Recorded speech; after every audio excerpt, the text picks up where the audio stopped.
Was it a shoot last night, or was it a work? Brother, I got the belt at the house, okay? Oh, do you really? That, I don't know what happened, but when Russo went back, I had Nick with me last night, and when Russo went back to the ring and started cussing me, I started heading to the ring, and Dillinger said, "Terry, leave the building. You don't need the lawsuit." Because inevitably he was like killing you in front of your son. Yeah, the bottom line was, I got there, and Russo goes, "Okay, we want you to beat up Jarrett. We want you to, Steiner's going to come down, beat up Steiner. We want to get your hand raised, head up high, chest up high, and you win the match, disqualification." I said, "Okay, cool." I said, "What are we doing tomorrow at Nitro?" He goes, "Well, I really haven't thought about it." I said, "Okay, no problem. Well, what about next week, or, what are we going to do for the pay-per-view coming up?" He goes, "Well, Terry, I got to be totally honest with you." When he started saying that, I went, "Oh, right." So I was at Bischoff, and he goes, "I really don't know what to do with your character. The FUNB, the Fezuck, New Blood was cool, but you're not doing that character now. I really, really want to be honest with you. Let me be honest with you. I don't know what to do with you." I said, "Well, I tell you what, how about if I do the job for Jarrett, put him over the middle, but, I'm not really happy here. Let's give Brad Siegel a call and let me get out of my contract tomorrow because I got other things I can do, And he goes, "Well, I don't know, let's try that." So we called Brad Siegel up, and everything's cool, and Brad Siegel goes, "Terry, I can't let you out of your contract because I don't want you going to Fox, and I don't want you doing a bunch of things like that." And so I said, "Russo, I don't mind doing whatever you want to do, but I need to know what you're going to do with me." And he goes, "Well, just give me a week or two to think. Just go home." I said, "Look, here's the deal, brother. I don't get paid every week like you do. I only get paid when I work. And the last time I trusted you, I laid down for Sting at Halloween Havoc, and I didn't get paid for a few months, brother, and that's not my deal. I like to make every year better than last year." And then I trusted you with the Kidman thing. I let Kidman beat me 2 to 3 weeks in a row, and then all of a sudden, we go to the pay-per-view, and to beat Superman Kidman, I need a pair of brass knuckles, and I need a special referee horse just to beat Kidman. Right. And I go out and make Kidman a damn star, and the next thing I know, 2 weeks later, you're beating Billy Kidman with Juventud Guerrero. So apparently you don't know what the hell you're doing. After Hulk Hogan, Kidman should have went on to Sting, and then Kidman should have beat Goldberg, then Goldberg should have went for then... If Hogan's taking one in the middle for Kidman, then they got to build Kidman up to be a star, and he should be buzzsawing through everybody like it did Goldberg back in the day. Yeah, so if Kidman's going to be the star by beating up Hulk Hogan, who's been in the business 20 years, he should have went on to Goldberg, and after he stuck past Goldberg, he should have went on to Sting, and after he got past Sting, Kidman should have been in the ring with Jeff Jarrett and had a hell of a match and maybe won the belt. That's too easy to think of that way, Terry. That's too old school, and that's the way it's supposed to be done. So anyway, to make a long story short, I said, "You guys got me boxing." I said, "Now it's time to think about myself. This business is the money, the miles, and number one, yourself." And, all of a sudden, I'm in a bad position here, and I got that creative clause in my contract just in case somebody like Stephanie McMahon's 6-year-old daughter gave me a bad finish. I could at least cover myself, Right. So I'm going to exercise that creative clause. I'm going to hit Jarrett with a boot. You're going to hit the ring, Russo. I'm going to duck the bat, pick you up, power bomb you. I'm going to hit Jarrett with a foot in the boot. 1, 2, 3. "F you, you can't do that. F you, you son of a bitch, you can't do this to me." I said, "Now take it easy, bro. It's not a big deal. I'll do the job. I'll do the job for what's his name, Jarrett, but I want to get out of my contract. If not, I'll win the match by DQ like you want, but tell me what you're going to do with me. Lie to me. Outwork me. Lie to me." Hey, I can't lie to you. I'm going to be totally honest with you. Outwork me. I said, I'll be totally honest with me. I can't think of anything for you. I really have been here, and you've been in the business so long. What do you want me to think of? Well, I said, "Well, brother, if you're as good as you say you are, we got a guy 55 years old, Vince McMahon, that's tearing the house down and drawing bigger numbers than anybody else in the world. And apparently, you weren't running that company up there because I can see how great you are with what a creative genius you've been here. Our whole business is in the tubes. So I really think maybe you can think of anything. I think you're being honest with me that you can't come up with nothing." I said, "Well, it, brother." And that's when Bischoff got into it, and they start arguing. And apparently they got a bunch of problems. So I said, "Look, call Brad Siegel back. Tell him I'm taking the belt off Jarrett. Sorry, I'm still half asleep." They call Brad Siegel back. Brad Siegel goes, "I'm reading Hogan's contract right now. And to tell you the truth, he has created control over the body, the content, and the final finish of all of his matches. If he wants the belt, give it to him. F this, F that mother effer, da-da-da-da-da-da. So anyway, Russo's out of his mind. Jarrett comes in the dressing room. Johnny Ace is there. Johnny Ace lays down a hell of a finish. I mean, this mother finish was so long, I had to quit screwing around, put the beer can down, and really pay attention. And really have to think about this finish. Now, I'm mentally picturing this finish in my head. It's a hell of a finish. Jarrett's going, okay, I got it. Everything's cool. I got it. I said, you fine with that, brother? Because you don't want to do that. We can do something else. Been back there when they've been calling the finishes before? And yeah. when Hogan and Big Papa Pump and who else? It was Sid and Hogan. They were calling and Hogan's all about saying, brother, put the boots to me, put the heat. I'm going to put you over like $1 million. It ain't all Hogan. I mean, you put all the guys over. Anyway, we go over the whole finish, and all of a sudden, Jarrett goes, we're watching TV. Jarrett goes, I got to run out of this match. I'll be right back. He never comes back. Okay, it's about 10 minutes before the match. Johnny Ace comes to me. He says, brother, is everything okay? I said, yeah, man, I got this finish, no problem. Jarrett don't come back. To even, finalize the finish? No, not to finalize it, but whenever you got to finish that long, you always go over it again. One more time. He don't come back. Right. Johnny Ace comes in. He goes, everything okay, Terry? I said, sure, man, everything's cool with me. Bang, crushed the Miller Lite cans, put it down, get ready to go to the ring. I said, something's weird, though, because Jarrett's basically, really a good detail man, and I'm surprised he didn't come back and talk about this finish with me. But that's okay. I know he's had to run out there, and I know that. I mean, you'll be out there calling it anyway, so. Yeah, I'll just call it in the ring, tell him what the hell's going on. Right. And if we miss a beat or two, the only people know being Jarrett. Nobody will know, but I'll make it work. I go out to the ring, bro. I'm predicting trouble. I don't know if some of the boys might run out there. You're smelling a swerve. Yeah, so I got my gimmicks on me. I got the half-inch sword, the quarter-inch sword, the 2-inch sword, go anywhere from 10 stitches to 550 stitches, depending on how bad I want to pull it. I'm thinking old school. I'm thinking the shit's on now. Anything could happen. Where do you keep that at, Hogue? I keep 2 in my mouth and 1 on my wrist. Right. And so anyway, I'm just being cool about this thing, but still, I'm not an idiot. I'm covering my ass. All of a sudden, Russo's out there, and he's got the belt, and he's leaning on the apron, And so, okay, no big deal. I figured he's just being a prick. Right. Because he's mad as hell at me. Because you just faced him.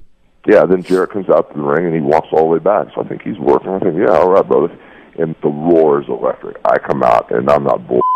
It was the loudest pop of the night, and I'm not trying to be a prick, but it was the loudest, most deafening pop of the night when I came out.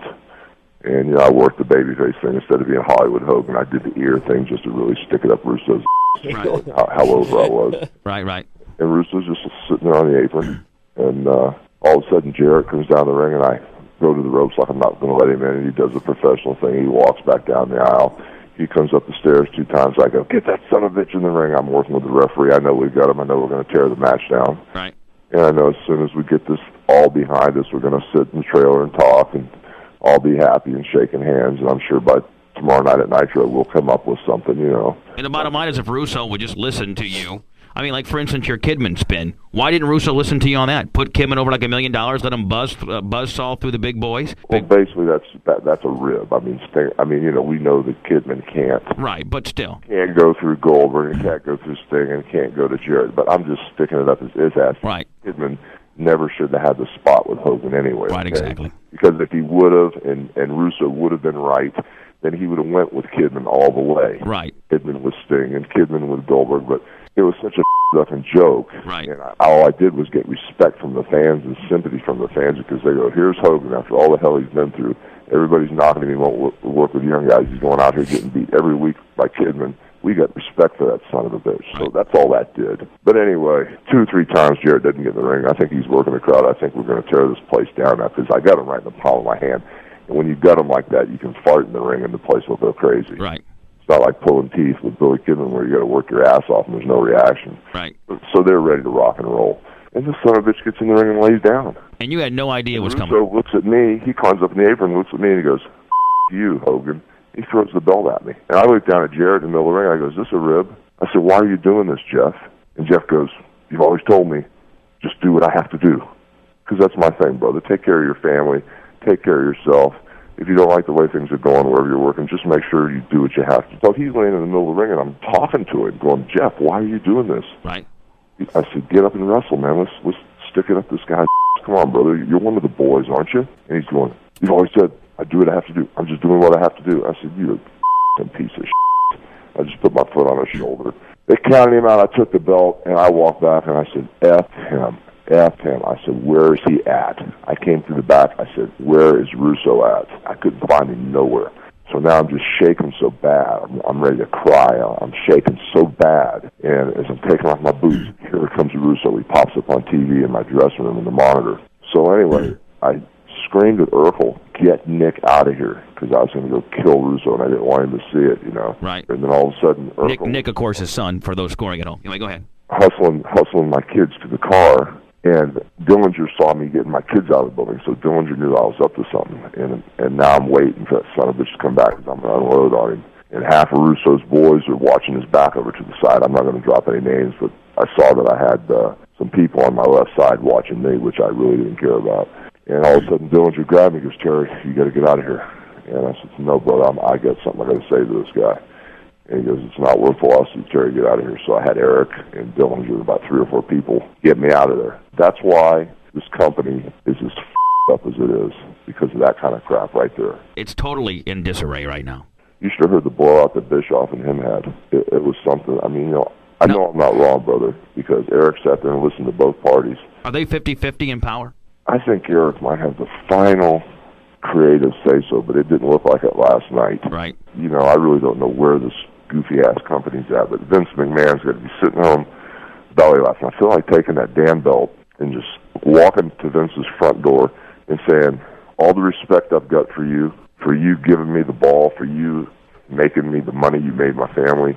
I can't give you nothing, brother, but this is just a token of my respect for you being the f***ing man, because I'm so pissed at these guys right now. The belt I took was the new belt Jarrett was wearing. I didn't know he took another belt out there. He must have taken the old belt out that's bent on the top. Right. If you look at both belts, the brand new one Jarrett has all the diamonds and all the rubies in it. That's the one I've got here that Nick's sleeping in bed with right now. And the other one that's bent on the top probably is the one he took out with him, because they've got like a prop box that has all the bats and all this. That's the one he probably took out to the ring. But I got the one here. Wow.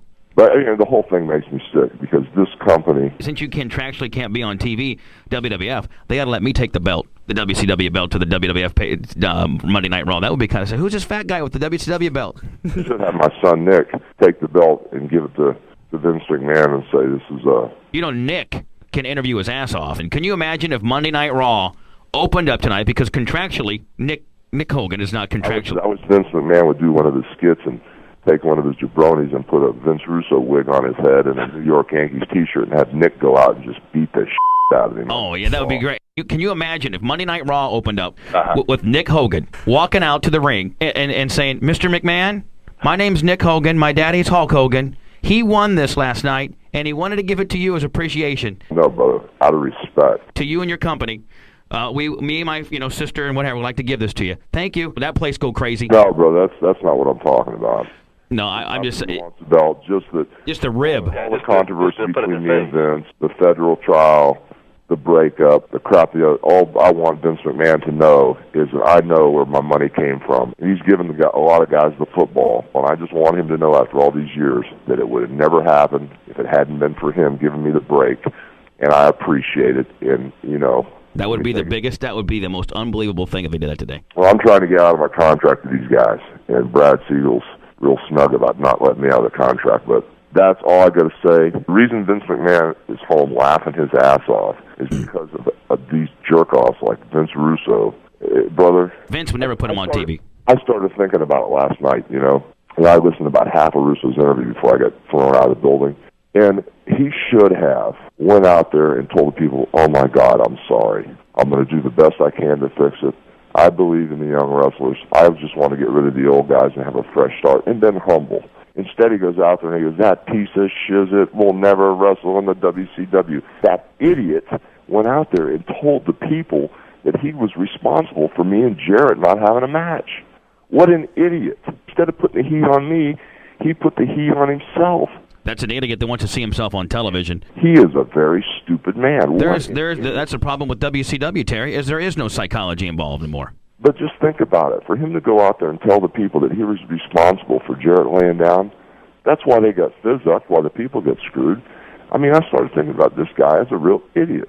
But anyway, I mean, I just woke up to take a piss this, and I heard, I turned the radio on like I always do, and I heard you and Lawson talking. I'm sorry to bother you, but I just had to call you up and tell you this. Well, I mean, Lawson, nobody knows this side of the story. No, absolutely. Oh, I'm sure they're going to be pissed, and I told it too. But you know what? I really don't give a shiz. I just hope they let you out and you can go to green your pastures. That's all or you can. That's your two options, and I hope. Well, I would really like to retire because I know I can't spend the damn money I got in the bank, but I can damn sure have fun helping my kids and everybody else spend it. I just could teach you guys how to be a real bum. But now I'm really pissed off. To tell you the truth, this morning I'm really pissed off. I don't know how I'm going to get even with this Russo guy, and I'm not a spiteful person. I don't hate anybody, no matter what Randy Savage thinks about me or what David Schultz thinks about me or what Vince McMahon or Pat Patterson think about me. I don't hate anybody because I understand human beings. But now I'm pissed. I just like to prove a point. And what people don't realize is... Vince McMahon's already proven the point. Vince McMahon's a 55-year-old man that's doing 7 8s and 7 9s, and he's got his company in the stratosphere as far as billions and billions of dollars, bigger than it's ever been. MTV, wrestling, SmackDown news. He's got everybody everywhere. All of his superstars are in movies and on TV. So he's already proven the point for me. But now I'm jealous. I'd like to prove the point and stick up Rizzo's ass. And what people don't realize is everything that Hogan says on my show is a shoot. I mean, he's never worked me into a frenzy. When he's got a angle going on, he just won't talk about it on the show if it truly is at work. But he will shoot on the show. So anybody who's listening to this show, it's got me in a hell of a lot of trouble too. Yeah, it has got, and it's got me in a lot of trouble. All the boys hate me now, but I could care less, to be honest with you. And I'm just privileged enough to get to shoot, and I have to get to work. And well, it's a really sad state of affairs, The one thing it will do, it will give Russo a couple ratings for tonight, maybe the few people that were watching the pay-per-view might spread the word and say the shiz that's on. Let's see what this idiot's going to do next. Are you doing Nitro tonight? Oh, brother, are you kidding? No way. Where is Nitro at tonight? It's in Jacksonville. You're not going?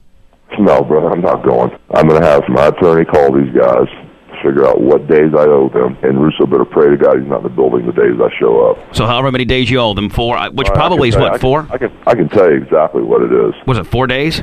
In November, they give me another payment for 2 pay-per-views. So that's 2. So there's and plus they have to pay me, but they can pass on me working. Like if Russo makes Booker T the champion and Billy Kidman's the U.S. heavyweight champion and Disco Inferno's the new Booker, and he's doing 7 8s and putting Vince McMahon out of business.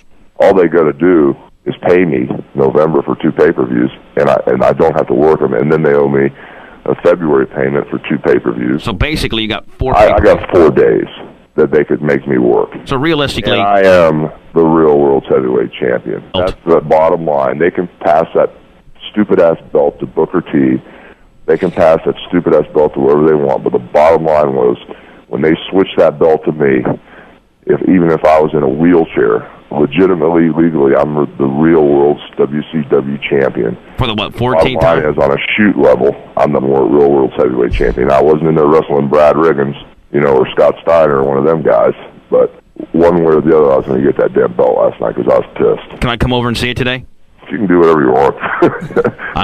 You and Nick are going to have problems because I forgot and I already gave the belt to Nick. I'll just take Nitro Nick up to the restaurant and say, hey, you guys can come take a picture with it, my boy. But anyway, I'm sorry to bother you, but this thing's just... No, it's cool. I'm glad we're privy to the scoop and we got to shoot, not to work. And when I get off, you going to be around today?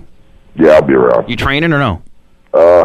Yeah, I guess, as soon as I get my act together here. All right, I'll give you a call. I'll make it early today, but I'll give you a call, and thanks for the shoot, T. All right, man, you guys have a good day. All right, buddy.